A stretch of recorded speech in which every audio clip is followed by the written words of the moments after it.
आदरणीय दर्शकबिन नमस्कार। शिक्षाका विविध विषयहरूमा छलफल गर्ने कार्यक्रम शैक्षिक विश्लेषणमा यहाँहरूलाई म हार्दिक स्वागत गर्छु। कार्यक्रम सञ्चालक रामहरि सिलवाल। यो बहसमा हामी शिक्षा क्षेत्रमा भएका उतार चढाव, शिक्षा क्षेत्रमा विद्यार्थी, अभिभावक, शिक्षक शिक्षिका र विद्यालय र कलेज सञ्चालकहरूले भोगेका समस्याका बारेमा हामी साङ्गोपाङ्गो छलफल र बहस गर्नेछौँ। आज बहसका लागि हामीसँग स्टुडियोमा हुनुहुन्छ प्याप्सनका पूर्व केन्द्रीय अध्यक्ष एवं हालका वरिष्ठ सल्लाहकार लक्ष्यबहादुर केसी। कार्यक्रममा स्वागत छ। नमस्कार। आराम हुनुहुन्छ? हजुर ठिक छु। अब यो लकडाउनको दोस्रो चरणको लकडाउनले चाहिँ शिक्षा क्षेत्र समाजको सबै अङ्गभन्दा बढी प्रभावित भयो, अत्यन्तै प्रभावित पनि छ। हजुर। र यो अवस्थामा चाहिँ शिक्षा क्षेत्र अहिले कसरी फङ्सन गरिरहेछ? वास्तवमा अहिले असाध्यै ठुलो प्रभाव परेको र अप्ठ्यारोमा परेको क्षेत्रमध्येमा हामी टुरिज्मका कुरा गर्छौँ, होटलका कुरा गर्छौँ, त्योभन्दा पनि थला परेको अवस्था चाहिँ शिक्षा क्षेत्र छ है। अहिले शिक्षा क्षेत्रमा हामीले सुरुदेखि नै के गर्यौँ भने विद्यार्थीलाई पठन पाठन गर्ने कुरामा चाहिँ अल्टरनेटिभ तरिकाले पढायौँ, अनलाइन बेसिसबाट भर्चुअल, जसलाई हामी भर्चुअल क्लास भन्छौँ होइन। र त्यसरी नै हामीले शिक्षकहरूलाई इन्गेज गरिरहेछौँ। र हाम्रो विद्यालय चाहिँ खाली छ, विद्यालय अप्ठ्यारोमा छ, भाडा तिर्न धेरै स्कुललाई सकस परेको अवस्था छ। सरकारको आर्थिक पोलिसीमा पनि स्कुलहरू समेटिएनन् होइन। यसले गर्दा अनुरोध के गर्न चाहन्छु तपाईँको मिडिया मार्फत भने निजी क्षेत्रका स्कुल कलेजहरूलाई पनि सरकारले समेट्ने कोसिस गर्नु पर्यो। कहाँ कसरी सहयोग गरेर हुन्छ उसलाई बाँच्ने आधार र एक्जिस्टेन्सको आधार दिनुपर्छ भन्ने मेरो अनुरोध हो। जस्तो 77 सालको कोरोनाको महामारीको बिचमा चाहिँ तपाईँहरूले चाहिँ यो प्रविधि पनि नयाँ थियो, सबै शिक्षकले, अभिभावकले र विद्यार्थीले पनि यो प्रविधिलाई त्यति एडप्ट गर्न सकेको थिएन। त्यति प्रभावकारी अनलाइन भर्चुअल क्लास भएको थिएन होइन। अब यो 2078 सालमा सरकारले शैक्षिक वर्ष घोषणा गरिसक्यो। आषाढदेखि पठन पाठनको कुरा पनि अगाडि बढिरहेको सन्दर्भमा अघिल्लो सालको चाहिँ पठन पाठन र यो सालको पठन पाठन, विशेष गरी अनलाइन पठन पाठनको सन्दर्भमा कतिको प्रगति भएको, कतिको इफेक्टिभ भएको? यो वास्तविकता के हो भने हिजो 77 सालको सुरुमा अभिभावक पनि यसमा त्यति राम्रोसँग थाहा थिएन यो ज्ञानको प्रविधिको बारेमा, र सरकार पनि अलमलिएको थियो अवस्था थियो। अनलाइन क्लास लिनु ठिक होइन, यो चाहिँ ठगी काम हो भनेर तत्कालीन अवस्थाको मन्त्रीज्यू आफै बोलिरहनु भएको थियो, सचिवालयले बोलिरहेको थियो भने यसपटकको शिक्षा मन्त्रालयको सम्पूर्ण पदाधिकारी मन्त्रीज्यू लगायतका अल्टरनेट एजुकेसनको कुनै अर्को उपाय छैन, अर्को अब तरिकाले पढाउने भन्ने कुरै सम्भवै छैन भने अब हामीले यो भर्चुअल क्लास नै मात्रै एउटा उपाय हो भनेर सरकारले बेलैमा दृष्टिकोण बनाइदियो, हामीलाई सहज बन्यो र अभिभावकले पनि त्यही कुरा बुझ्नुभयो र त्यस सुरुदेखि नै हामीले पठन पाठनमा लागिरहेछौँ। त्यसरी नै परीक्षा सकिएको छ र नयाँ सेसन सुरु भएको अवस्था छ र विद्यार्थीले पढ्ने क्रममा लागिसक्नु भएको अवस्था छ। जस्तो अहिले तपाईँहरू भन्नुहुन्छ 77को चाहिँ यो कोरोनाले पनि अब चाहिँ शिक्षा क्षेत्रको ढाड भाँच्यो, 78मा पनि त्यस्तो भयो भन्नुहुन्छ। तर आम अभिभावकको, मिडियाको र नागरिक समाजको पनि गुनासो के छ भने तपाईँले त पोहोरको पनि पैसा लिनुभयो होइन। यसपालि त झन् सरकारले शैक्षिक सत्र सुरुमै घोषणा गरिदियो अनि पैसा विद्यार्थीसँग असुलिरहनु भएको छ भनेपछि विद्यार्थीसँग पैसा लिइरहनु भएको छ अनि शिक्षक कर्मचारीलाई त चाहिँ अनलाइन बेलाको आधाको हाराहारीमा पैसा पेमेन्ट गरिरहनु भएको छ भन्नुहुन्छ। कसरी तपाईँहरूले चाहिँ आर्थिक रूपमा चाहिँ सङ्कट पर्यो त? वास्तवमा अभिभावक विद्यालयमा आउन सक्नु भएको छैन, कतिजना विद्यार्थीहरू अनलाइनमा क्लास लिन सक्नु भएको छैन। हामी भन्छौँ निजी विद्यालय, संस्थागत विद्यालयका अभिभावकहरू, विद्यार्थीहरू धनी हुन्छन् होइन, सक्षम हुन्छन् भन्छौँ, तर वास्तवमा त्यहाँ निम्न मध्यम र गरिबका बालबच्चा नि पढ्दा रहेछन् भन्ने कुरा हामीले प्रमाणित गरेका छौँ। एउटा 3जना छोराछोरी छन्, एउटा गरिब मान्छेको, एउटा ठाकुर परिवार हुनुहुन्छ, उहाँको 3जना बच्चा छन्। 3जना बच्चामा उहाँको 3टा मोबाइल किन्न सक्ने क्यापेसिटी छैन र उहाँले मोबाइल किन्न दिन सकेका छैन। वाइफाई क्लास मेरो चाहिँ ल्यापटप पनि छैन, मेरो बच्चालाई क्लास लिने आधार के गर्ने सर भन्यो। अब हामीले भन्यौँ यदि अहिलेको यो लकडाउन मात्रै खुलिएको भए स्कुलमा आउनुहोस्, कक्षा जहाँबाट पढाइ हुन्छ म शिक्षकहरूलाई स्कुलमै बोलाउँछु र त्यहाँबाट चाहिँ पढ्दै उनीहरूले अहिले हाइब्रिडै पढ्छन्, केही विद्यार्थी आउँछन् र केही। तपाईँले त्यो चाहिँ प्रतिनिधिमूलक कुरा गर्नुभयो।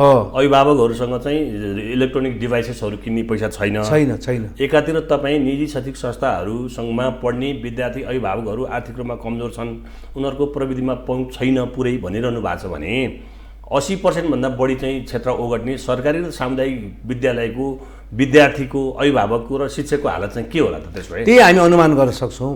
अब हाम्रो सरकारले 1 चाइल्ड 1 ल्यापटप भन्ने पोलिसी पनि विगतमा मैले 10 वर्ष 15 वर्ष अगाडिदेखि सुनेको हो होइन। अन्तर्राष्ट्रिय सहयोग पनि प्राप्त हुने कुरा थियो, तर व्यवहारमा आउन सकेन त्यो। त्यसले गर्दाखेरि आज सरकारी स्कुलहरू मलाई लाग्दछ गाउँ दूरदराजमा चाहिँ धेरै पठन पाठन राम्रोसँग गयो जस्तो लाग्दैन। टेलिभिजनमा एउटा दुईवटा क्लासहरू देखिन्छ होइन। समग्रमा हेर्ने भने शिक्षा क्षेत्र तहस नहसै भएको छ। बच्चाले शिक्षा पाउने अधिकारबाट वञ्चित पनि भएका छन् र वाइफाई र उनीहरूको अवस्था पनि छैन। भर्खरै विद्यालयमा वाइफाई फ्री गर्ने कुराहरू मैले मिडियामा पढेको छु, सुनेको छु। केही ल्यापटपको सहयोगका कुराहरू सुनेको छु, तर व्यवहारमा त्यो एकदमै लागू भएर हरेक विद्यार्थीको घर आँगनमा यो पुगेको छैन। होइन, एउटा बुझाइ चाहिँ के छ भने यसमा अझ म अलिक बढी खोतल्न चाहेँ तपाईँलाई। निजी शैक्षिक संस्थामा अध्ययन गरिरहने विद्यार्थी अभिभावकहरूको आर्थिक स्थिति पनि बलियो छ, उनीहरू चाहिँ प्रविधिमा पनि लगानी गर्न सक्छन्। विद्यालय स्वयंले पनि आफ्नो पूर्वाधार भनौँ न, विशेष गरी तपाईँले आफ्नो पूर्वाधारमा पनि लगानी गर्नुपर्छ भनेर भनिरहेको अवस्थामा निजी क्षेत्रले गरिरहेछ भन्नुहुन्छ नि त। तपाईँहरू निजी क्षेत्रको नेतै तपाईँहरू हुनुहुन्छ। तपाईँहरू निजी क्षेत्रको नेता भन्दाखेरि तपाईँले पनि प्रविधिलाई राम्रोसँग समात्न सक्नु भएको छैन, तपाईँले पनि विद्यार्थीलाई सही ओरिएन्टेसन गर्न सक्नु भएको छैन, शिक्षकलाई सही ट्रेनिङ दिन सक्नु भएको छैन भनेदेखि तपाईँले नेपालको शिक्षालाई कसरी लिड गर्न सक्नुहुन्छ त? होइन, वास्तविकता के हो भने हामीले वास्तविकता लुकाउनु हुँदैन। हामी कहाँ पढ्ने मकै पोलेर जीविका गर्नेका मान्छेकादेखि लिएर सडकमा तरकारी बेच्नेका बालबच्चादेखि लिएर सडकमा चिया बेच्नेका बालबच्चा पनि हामी कहाँ पढ्छन् र एउटा चाहिँ कपाल काट्ने पेसामा लागेका अभिभावकका बच्चाहरू पनि हामी कहाँ पढ्छन्। यो वास्तविकता हो। निजी विद्यालयप्रतिको एट्र्याक्सन हो हेर्नुहोस्। किनभने सरकारी स्कुलप्रतिको अलिक उदासीनता हिजोदेखि आजसम्म पनि, आजका मितिसम्म पनि छ। किनभने त्यहाँ पढाइ राम्रो हुन सकेन, बालबच्चालाई राम्रोसँग पढाइ हुने, दैनिक रूपमा गृह कार्य चेक गर्ने सबै मानेमा त्यो हुन नसकेको कारणले अभिभावकको आकर्षण टहरामै चलेका स्कुलहरू भए पनि अभिभावकको गाउँ दूरदराजमा हेर्नुभयो भने बिल्डिङ छ, हेर्नुहोस् सरकारी स्कुलको ठुलो बिल्डिङ छ, भवन छ, चौरी छ, सबै कुरा छ, तर त्यहाँ विद्यार्थी सङ्ख्या छैन हेर्नुहोस् होइन। तर सहरदेखि ग्रामीण इलाकासम्म हेर्नुभयो भने साना साना विद्यालय, निजी विद्यालय भए पनि 100-200 को सङ्ख्यामा रहेका पनि छन् र धेरै सङ्ख्यामा पढ्ने विद्यालयहरू पनि सहरमा छन्। त्यसले गर्दाखेरि त्यसमा हामीले हेऱ्यौँ भने बालबच्चाहरूदेखि लिएर अभिभावकहरूको चाहना चाहिँ निजी विद्यालयमा पढाउने छ, तर उहाँहरूको आर्थिक अवस्था अझै पनि सबलीकरण हुन सकेका छैन। आजको डेटमा तपाईँलाई प्रतिनिधि मान्दाखेरि तपाईँको स्कुलमा अध्ययन गर्ने विद्यार्थीहरू र अभिभावकले कति % विद्यार्थी र अभिभावकले चाहिँ पैसा तिर्छ त? अहिले 10-15% अभिभावकहरू रेगुलर हुनुहुन्छ, अरू अभिभावकहरू रेगुलर हुन सक्नु भएको छैन। पढाइमा रेगुलर हुनुहुन्न अथवा पैसा तिर्ने कुरामा? पैसा विद्यालयमा आउनै सक्नुहुन्न, अथवा पेबाट गर्नुहोस् वा विभिन्न सिस्टम हामीले डेभलप गरेका छौँ, त्यो पनि दिन सक्नुभएको अवस्था छैन। किन आर्थिक अभाव भइरहेको छ, जागिर। भनेपछि 85 देखि 90% विद्यार्थीलाई तपाईँले अहिले शुल्क नलिकन पढाइरहनु भएको छ? अहिले शुल्क नलिकन पछि ल्याउँला भनेरै पढाएको छ। यो कोरोना भइरहँदाखेरि चाहिँ 77 को ड्युजहरू चाहिँ अहिले कति % तिर्यो त? लगभग 20% जति बाँकी छ। 80%ले तिर्नुभयो आएर। पछि त हाम्रो भौतिक स्कुल पनि सुरु भएको थियो 77 मा। लगभग तपाईँको पुस माघबाट त हामीले भौतिक स्कुल। तपाईँहरू यो हुनुहुन्छ कि अब भौतिक रूपमा विद्यार्थी आएपछि पैसा तिर्छ भन्ने हिसाबले नै अहिले अनलाइन क्लास पढाइरहनु भएको छ। कतिजना विद्यार्थी कहाँ जानुभएको छ, कुनै सम्पर्कमै हुनुहुन्न, पहाडी इलाकामा जानुभयो, दूरदराजमा बस्नु हुँदो रहेछ, उहाँहरू यसबाट बस्नलाई पनि जानुभयो होइन। सानसानो पसल थियो बन्द भयो लकडाउनको कारणले, सानसानो व्यवसाय थियो बन्द भयो, उहाँहरू गाउँघर फर्किनु भयो बाँच्नका लागि। यसैमा मैले जोडेँ, सरकारी र सामुदायिक विद्यालयको भवन सुविधा सम्पन्न भवन छ। डोनर एजेन्सीहरूले ल्यापटपदेखि लिएर कम्प्युटरहरू दिएका छन्, खेल्ने ग्राउन्ड तिनीहरूको प्रशस्त छ होइन, फर्निचरहरू सरकारले दिन्छ, तलब भत्ता सरकारले दिन्छ। त्यति हुँदाहुँदै पनि सरकारी र सामुदायिक स्कुलमा किन आफ्नो विद्यार्थी होल्ड गर्न सकेन र त्यसकै अपोजिटमा चाहिँ निजी शैक्षिक संस्थाहरूले घर भाडा तिर्छन्, टिचरलाई तलब दिन्छन् होइन, अनि विद्यार्थीसँग पनि अभिभावक रबाट लिएको पैसाले टिचरलाई पनि दिन्छन्, चन्दा पनि दिएकै छन्, त्यति गरेर पनि नाफा कमाइरहेछन्। यो कहाँनिर ग्याप भयो चाहिँ? होइन, यो नाफाको कुरा चाहिँ हामीले भन्छौँ यो नेपालमा औँलामा गर्न सक्ने स्कुलहरू 10वटा प्रतिशतमा हेर्नु भने 1-2% विद्यालयहरू सक्षम छन्, सबल भएका छन् र आर्थिक रूपमा पनि उनीहरू नाफा गरेको हुनसक्छ। तर आम रूपमा हेर्नु भने विद्यालय सस्टेन गरिरहेछन् कसरी, म त्यो छक्क पर्छु।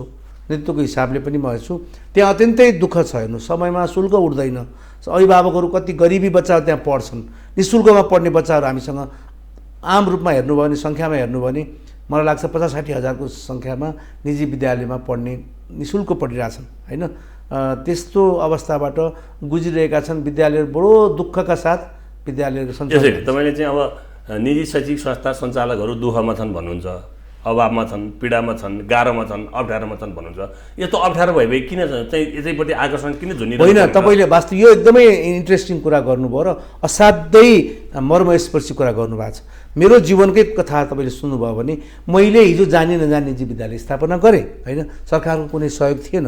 मैले बुवा आमालाई भने म टिचर पेसाबाटमा लागेको थिएँ, पढ्दा पढ्दै टिचर पेसा गरेको केही समयपछि पपुलर भइयो। अब निजी क्षेत्रका विद्यालय खुल्ने क्रममा थियो, हामीले पनि विद्यालय खोलौँ न भन्ने क्रममा खोलियो, जानी नजानी विद्यालय खोलियो। समूह शिक्षकहरू भएर एउटा समूहबाट खोलियो, 60-65जना 100जना बच्चाबाट पढाउन सुरु गरियो होइन। तर परिस्थिति के भने हामीसँग ठुलो लगानी थिएन, बुवा आमासँग ल्याउन सक्ने त्यस्तो हामी यथेष्ट मात्रामा सम्पत्ति ल्याएर पनि लगानी गर्न सक्ने हामीसँग जग्गा थियो बुवा आमाको, तर हामीसँग आर्थिक अभाव थियो। त्यसले गर्दा त्यति ठुलो लगानी पनि गर्न सकिएन। गर्दै गर्दै विद्यार्थीहरू 400-500-600 हजार पुग्दै गए होइन। तर धेरै कुरा सिक्न लगानी गर्नुपर्ने अवस्था थियो र त्यहाँ के रहेछ वास्तविकता भने र निजी विद्यालयप्रति चाहिँ हुने खाने मात्रै आउँछन् होइन, हुँदा खाने मान्छेले पनि बच्चा ल्याउनु थाले क्या। अब त्यो हुँदा खाना भनेको सामान्य निम्न मध्यम बच्चाका तिमीहरू आउनु हुँदैन भनेर हामीले कति स्कुलले इन्टरभ्यू लिन्छ, किन लिन्छ जस्तो लाग्थ्यो क्या अभिभावकसँग। विद्यार्थीसँग त लियो, अभिभावकसँग इन्टरभ्यू लिने कुरा के रहेछ भन्दाखेरि उहाँको आर्थिक सक्षमतालाई हेर्ने रहेछ, के गर्नुहुन्छ, ब्याकग्राउन्ड के रहेछ। हामी त्यो गरेनौँ। आम रूपमा हेर्नुभयो नेपालमा निजी विद्यालयको सबै स्कुलले प्यारेन्ट्सको अभिभावकको औकात हेरेर मात्रै लिने होइन। हामी पढाउन चाहन्छौँ, आफ्नो शिक्षा क्षेत्र दिन चाहन्छौँ र कुन गरिब छ र कुन सक्षम र असक्षम हेर्न। उसले न्यूनतम रूपमा आजको मितिमा कुरा गर्नु भने एभरेज 2500-3000 फिस तिर्ने विद्यार्थीहरू। त्यो बुझेँ। जस्तो अप्ठ्यारो हुँदा पनि यही क्षेत्रमा किन आकर्षण किन होइन, भइरहेको छ? मैले हेर्नुहोस् यो व्यवसायमा लागेँ। अब आज मलाई गाह्रो भएको छ होइन, तर म के गर्न सक्दिनँ भने अब म तरकारी बेच्ने काम र म चामल बेच्ने काममा पेसा चेन्ज गर्न सक्छु, म पेसा चेन्ज गर्न सक्ने अवस्थामा छैन होइन। मेरो उमेर आज 50 वर्ष प्लस भइसकेँ। म अब आएर चाहिँ मेरो जीवनभरि मैले यही पढाएँ।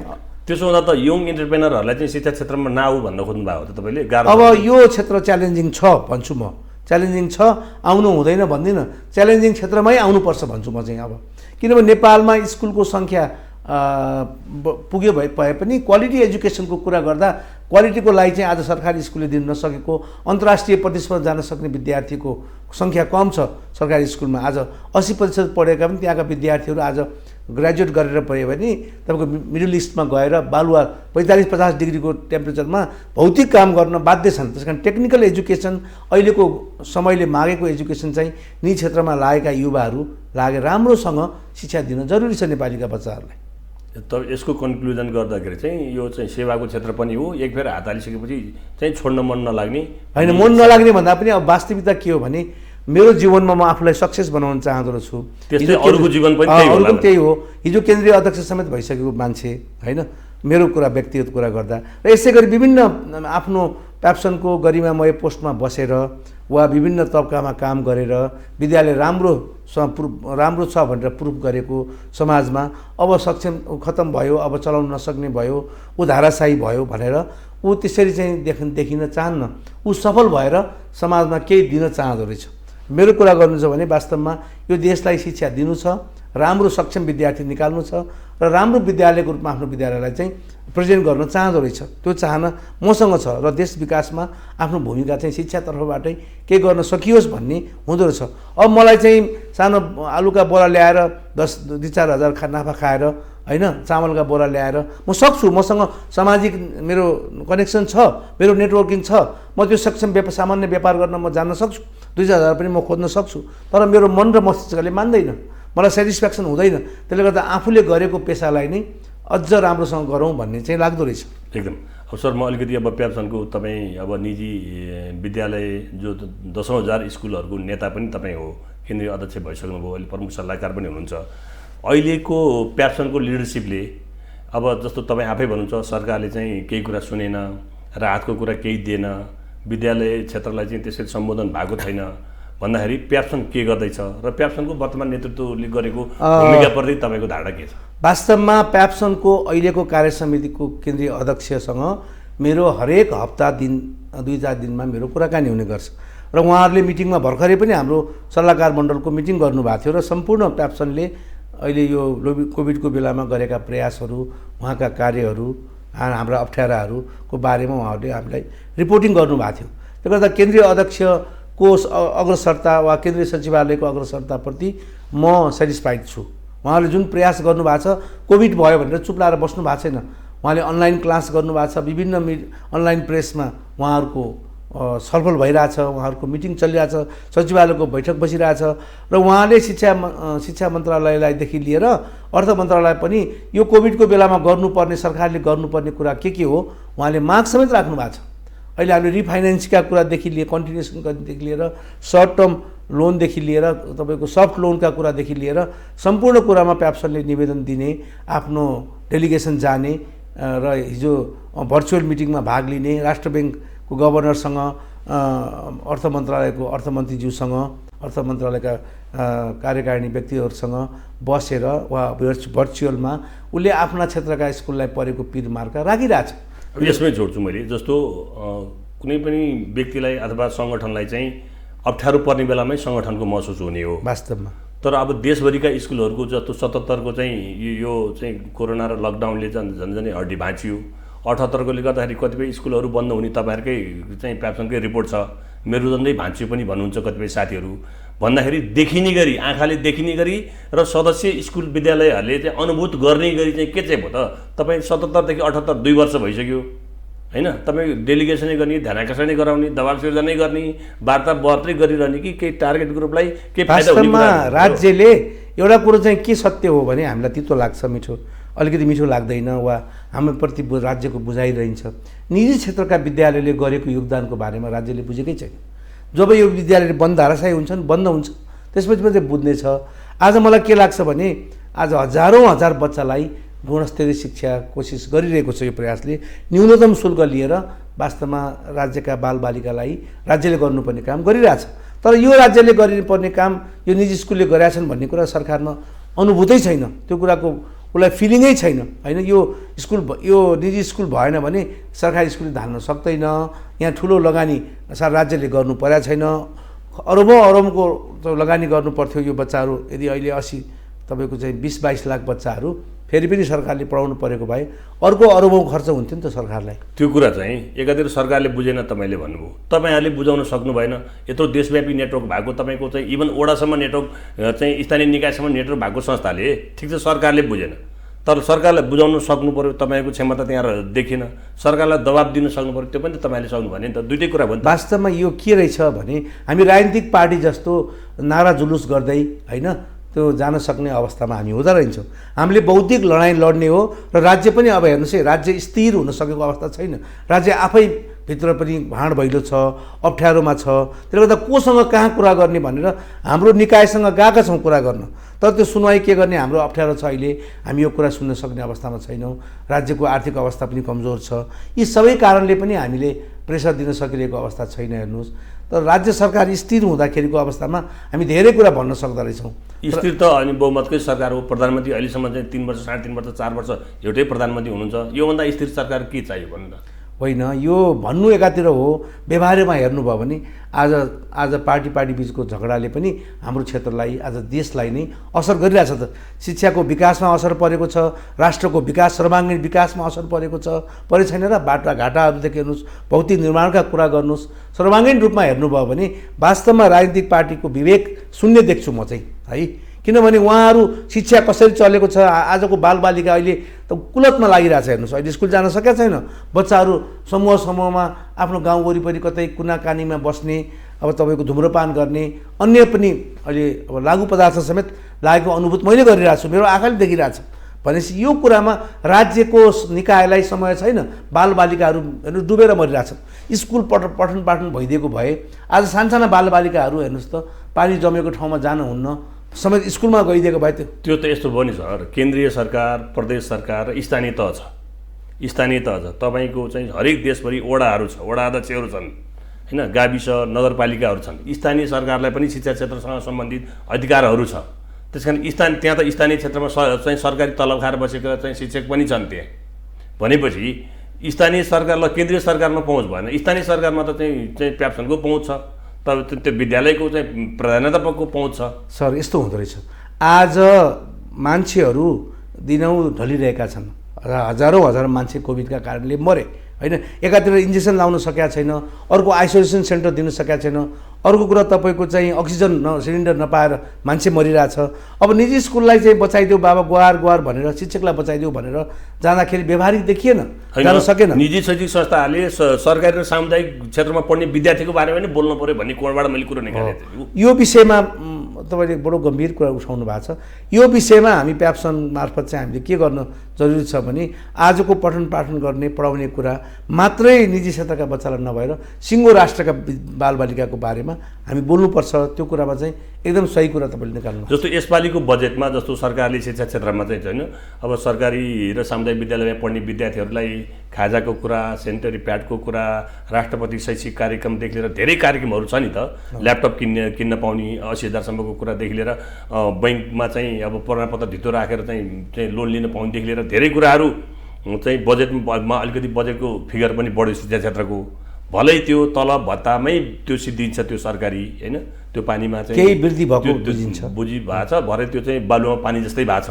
यो बजेटले चाहिँ सरकारीलाई गरेर निजीलाई गरेकोमा चाहिँ निजीलाई के छ अलिकति विभेद चाहिँ छ। हेर्नुहोस्, अब हामी चाहिँ बालबालिका भनेको, राष्ट्रका बालबालिका भनेको राज्यको आँखामा को निजीमा पढ्छ, को सामुदायिकमा पढ्छ भन्ने कुरा होइन। बच्चाले शिक्षा पाउनुपर्ने अधिकारबाट वञ्चित छ कि छैन, उसलाई के कुरा मैले भनिनँ। निजीमा पढ्ने बच्चामा ल्यापटप छैन, निजीमा पढ्नुपर्ने बच्चामा मोबाइल छैन, एउटा बच्चालाई दिन सक्यो भने 3जना बच्चामा 2टा बच्चालाई के गराउने, उसँग धेरै आम समस्याहरू जनताहरू छन्। देश दूर दराजमा बस्ने बच्चाहरू पनि छन्। त्यसले गर्दाखेरि यतातिर चाहिँ सामुदायिकमा पढ्ने बच्चालाई दिने र निजीमा पढ्ने बच्चालाई नदिने भन्ने चाहिँ दृष्टिकोण नै गलत भएको छ। आज हामीले no matter whether they are public or private होइन, तर हुनुपर्ने चाहिँ कुरा के हो भने बालक नेपालको हो। यति वर्षका उमेरका बच्चाहरू पढ्नका लागि यो किसिमको फेसिलिटी सरकारले दिनुपर्छ। वडामा कतिजना बच्चा कहाँ छन्, कुन वडामा कतिजना यति उमेरका 16 वर्ष मुनि राज्य अभिभावक हो, सबैलाई समान गर्नुपर्छ, समान व्यवहार गर्नुपर्छ। अब अन्तमा कार्यक्रमको हामी अन्तमा आछौँ। अब अन्तमा चाहिँ अब हामीले 77मा पनि कोरोनाको महामारी भोग्यौँ, शिक्षा क्षेत्र बढी प्रताडित भयो। 78मा पनि अब यो सिन त्यस्तै त्यस्तै देखिन्छ। खोप नआइकन अब दसैँ तिहार छठ अगाडिकन भौतिक रूपमा विद्यार्थी अभिभावक र चाहिँ टिचर स्कुलमा जान सक्ने अवस्था छैन। यो अवस्थामा अब के त, अबको बाटो के छोटकरीमा? वास्तवमा अब 12 वर्षभन्दा मुनिको बच्चालाई कोभिडको आइसकेको छ, इन्जेक्सन आइसकेको छ, भ्याक्सिन आइसकेको छ।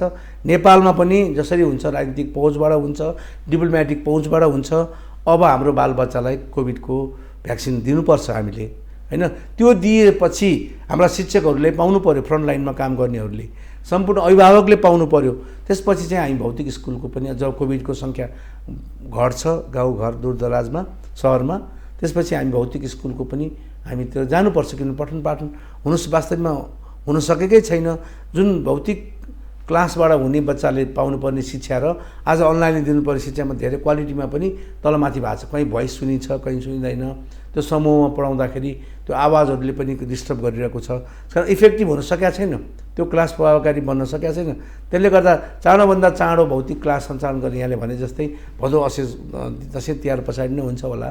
त्यसको लागि चाहिँ अब कसरी गर्न सकिन्छ भन्ने वातावरण निर्माण गर्न जरुरी छ सरकारले। म सुन्दैछु वीरगञ्ज क्षेत्रमा, पर्सा क्षेत्रमा चाहिँ त्यहाँको नगरपालिकाले नै घोषणा गरेको छ अब यो असार 15बाट 20-22बाटै पढाइ सुरु हुन खोजेको छ भौतिक रूपमा। त्यो कति सक्षम छ, त्यहाँ कति पहुँच छ छैन बालबालिकामा, त्यो सम्भव छ छैन त्यो हेर्न बाँकी नै छ होइन। तर तराईतिर त कमै कोभिडको त्यो तपाईँको मास्क पनि लगाएको बुझिँदैन, त्यहाँका जनताहरू मास्क लगाउँदैनन् भन्ने सुनिन्छ। वास्तविकता त्यहाँ हेर्न त गएको छैन। म तराईमा, म काठमाडौँमै बसिरहेको छु लामो समयदेखि। त्यसले गर्दाखेरि कसरी जान सक्षमता हुन्छ। सरकारले गम्भीरताका साथ, स्वास्थ्य मन्त्रालयले गम्भीरताका साथ बालबालिकाको पक्षमा हेर्न जरुरी छ, हेरिन जरुरी छ। र यसलाई शिक्षा मन्त्रालयको पनि आफ्नो तरिकाबाट कस्तो भइरहेछ, के भइरहेछ, त्यहाँको चाहिँ सक्षम छ कि छैन जनताहरू, बालबालिकाको अवस्था के हो भनेर यो जुन गम्भीरता हुनुपर्थ्यो मन्त्रालयबाट, जुन सम्बन्धित क्षेत्रबाट गम्भीर रूपमा यसमा लाग्नु पर्थ्यो, लाग्न सकिरहेको महसुस छैन। विद्यालयलाई परेको पिरमर्काको बारेमा कहिले सोधनी हुँदैन। आज तपाईँको मिडियामा बोलाउनु भयो, हाम्रा पिरमर्का तपाईँलाई सुनाउने मौका पायौँ, तपाईँ मार्फत जनताले सुन्दैछन्। तर यो क्षेत्र अत्यन्तै प्रताडित भएको छ, अवहेलित भएको छ भन्ने मलाई फिल हुन्छ। हेर्नुहोस्, हामीले जनताका छोराछोरीलाई न्यूनतम शुल्क लिएर हामीले पढाइरहेको अवस्था छ। होइन। यो कुराको महत्त्व स्कुलले गरेको महत्त्वपूर्ण भूमिका सरकारले बुझेको छैन, निजी क्षेत्रले बुझेको छ, के अरे तपाईँको स्थानीय तहले बुझेको छैन। यो बुझ्ने कुरामा चाहिँ के भने नेतृत्व तहले पनि के गर्दछ भने निजी स्कुलले कमाइरहेछ, शुल्क एउटाको लिएको देख्ने बित्तिकै पैसा लिने ठाउँ भनेको नाफै गर्छ भन्ने सोचाइ चाहिँ अभिभावक र जनमानसमा छ। तर पैसा लिँदैमा 2-4 हजार लिँदैमा उसले टिचरलाई तलब दिने, घरबाट दिनुपर्ने वा उसले ब्याङ्कमा ऋण तिर्नुपर्ने, यी विषयमा चाहिँ सरकारले बुझिरहेको छैन र हामीले बुझाउन सकेका छैनौँ। त्यो मानेमा चाहिँ मलाई त्यस्तो लाग्छ। हस्, धन्यवाद। आज कार्यक्रममा आइदिनुभयो, तपाईँलाई मुरी पनि धन्यवाद छ। हस्। आदरणीय दर्शकवृन्द, आजको निर्धारित कार्यक्रम सकेको छ। कार्यक्रमबाट मलाई पनि बिदा दिनुहोस्। धन्यवाद, नमस्कार।